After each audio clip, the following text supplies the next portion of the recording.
Hello दोस्तों। आज के इस वीडियो में हम एक ऐसे नाम के बारे में बात करेंगे जो सिर्फ भारत के इतिहास में ही नहीं बल्कि विश्व के व्यापार और सामाजिक क्षेत्र में मिसाल बन चुका है। हम बात कर रहे हैं टाटा ग्रुप की और एक उस व्यक्ति के बारे में जिन्होंने इस बेहतरीन लेगेसी का नेतृत्व किया है, रतन टाटा जी। ये कहानी है सिर्फ व्यापार या धन दौर को लेकर नहीं, भारत के विकास और औद्योगिक क्रांति और एक नए भारत का सपना देखने वालों की कहानी है। ये कहानी शुरू होती है एक छोटे शहर नवसारी से, गुजरात में, जहां 1839 में जमशेदजी टाटा का जन्म हुआ था। उस वक्त का भारत अंग्रेजी हुकूमत के नीचे दबा हुआ था और व्यापार के क्षेत्र में ज्यादा स्कोप नहीं था, लेकिन जमशेदजी टाटा एक सपना देखते थे, भारत को औद्योगिक पावर हाउस बनाने का। जमशेदजी ने अपने करियर की शुरुआत कपड़ा व्यापार से की। 1868 में उन्होंने अपना पहला बिजनेस शुरू किया और 1874 में the central India spinning warming and manufacturing company की स्थापना की। यह एक कॉटन मिल थी जो भारत में ही थी, व्यवसाय की नींव रखती थी। जमशेदजी टाटा का सपना सिर्फ कॉटन इंडस्ट्री तक सीमित नहीं था, उनका एक और महत्वपूर्ण सपना था भारत को अपना लोहा और स्टील बनाना। ये सपना उस समय काफी चैलेंजिंग था क्योंकि ब्रिटिश कंपनी के हाथ में स्टील का व्यापार पूरी तरीके से था। 1907 में Tata steel, Tata iron and Tata company का निर्माण जमशेदपुर में हुआ। टाटा स्टील के साथ भारत ने अपना पहला कदम औद्योगिक महाशक्ति बनाने के रास्ते पर रखा। ये कंपनी सिर्फ व्यापारिक सफलता नहीं थी बल्कि भारत के औद्योगिक क्रांति का एक महत्वपूर्ण हिस्सा थी। जमशेदजी टाटा एक दूरदर्शी उद्योगपति होने के साथ साथ सामाजिक सुधार भी थे। उन्होंने केवल व्यापार में ही नहीं बल्कि भारत के शिक्षा और विज्ञान के क्षेत्र में भी योगदान दिया है। 1909 में India institute of science Bangalore का आरंभ किया गया, जो भारत में विज्ञान और अनुसंधान के लिए एक प्रमुख संस्थान है।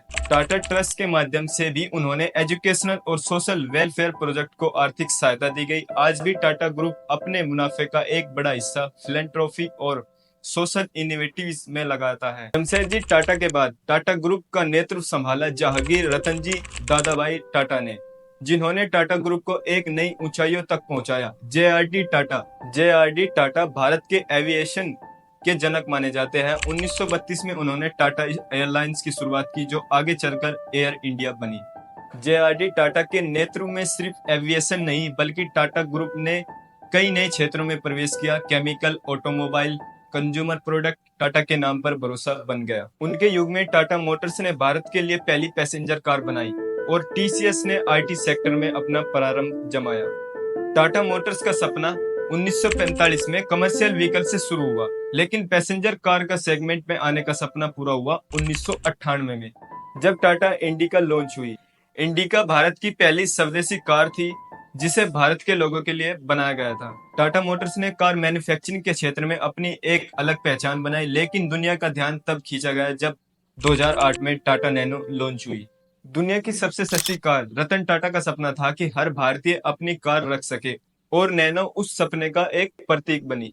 टीसीएस यानी टाटा कंसल्टेंसी सर्विस, जो 1968 में बनी, आज भारत की सबसे बड़ी आईटी कंपनी है। टीसीएस ने भारत को दुनिया के आईटी मैप पर खड़ा किया।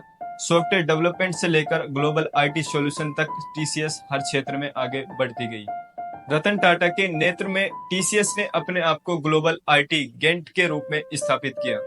यह सिर्फ एक कंपनी नहीं, एक ऐसा उदाहरण है जो भारत के आईटी रेवोल्यूशन की कहानी बताता है। 1991 में रतन टाटा ने टाटा ग्रुप का नेतृत्व संभाला। उन्होंने टाटा ग्रुप को एक नए दौर में प्रवेश कराया। उन्होंने सिर्फ नए बिजनेस को डेवलप नहीं किया बल्कि पुरानी कंपनीज को भी ग्लोबल मार्केट तक पहुंचाया। टाटा का एक और महत्वपूर्ण फैसला था जैगुआर लैंड रोवर का एक्विजिशन, जिसने टाटा मोटर्स को एक ग्लोबल ब्रांड बनाया। रतन टाटा की लीडरशिप में टाटा ग्रुप ने कई बड़े मिलस्टोन अचीव किए, लेकिन सबसे बड़ी बात यह थी कि उनका नैतिकता और मानवता पर ध्यान देना। रतन टाटा जी हमेशा से कहते रहे हैं कि व्यापार सिर्फ मुनाफे के लिए ही नहीं बल्कि सामाजिक कल्याण के लिए भी होना चाहिए। लेकिन एक सवाल जो उनके फैंस और दुनिया भर के लोग पूछते हैं, रतन टाटा जी ने कभी शादी क्यों नहीं की और उनके जाने के बाद अब टाटा ग्रुप का क्या होगा? ये सवाल हर कोई इंसान जानना चाहता है। रतन टाटा जी का जन्म 28 दिसंबर 1937 में हुआ था। रतन टाटा जी ने अपने कई इंटरव्यू में अपने व्यक्तित्व के बारे में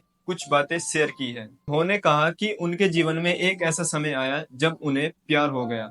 वो शादी करना चाहते थे लेकिन कुछ परिस्थिति की वजह से वो रिश्ता आगे नहीं बढ़ सका।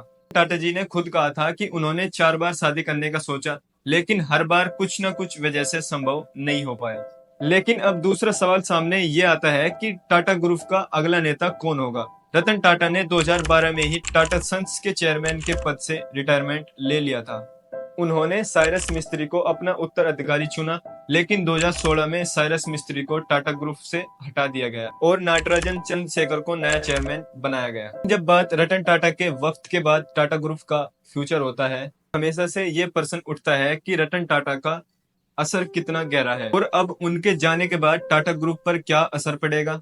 सबसे पहले ये याद रखना जरूरी है कि टाटा ग्रुप एक डाइवर्सिफाई और प्रोफेशनली मैनेज्ड है। टाटा ग्रुप एक इंस्टीट्यूशनल स्ट्रक्चर पर चल रहा है, जहां पर्सनल लीडरशिप से ज्यादा कॉर्पोरेट गवर्नेंस पर ध्यान दिया जाता है।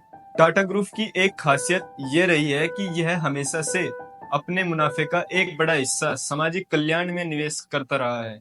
Tata memorial hospital, Tata institute of social science और एजुकेशनल और हेल्थ केयर के कई प्रोजेक्ट में टाटा ट्रस्ट का योगदान रहा है। टाटा का मोटो रहा है, community is not just a stake holder, it is a very purpose of the existence.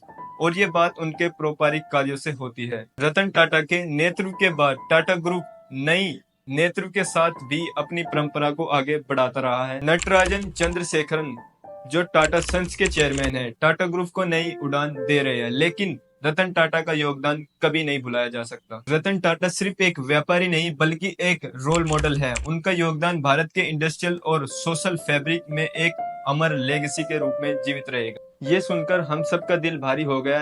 ये खबर आई कि रतन टाटा जी अब हमारे बीच नहीं रहे।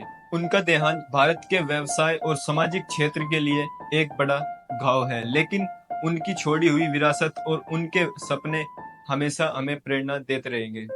रतन टाटा जी के जाने के बाद उनका असर और उनका योगदान कभी भुलाया नहीं जा सकेगा। उनका विजन और उनके वैल्यूज टाटा ग्रुप को हमेशा मार्गदर्शन देती रहेगी।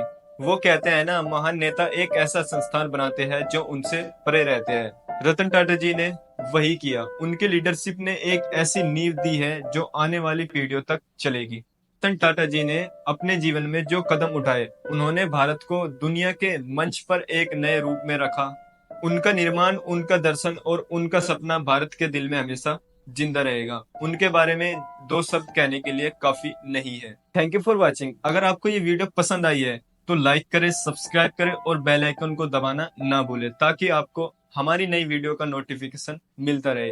और रतन टाटा जी के और टाटा ग्रुप के लेगेसी के बारे में आप क्या सोचते हैं, कमेंट सेक्शन में जरूर बताएं।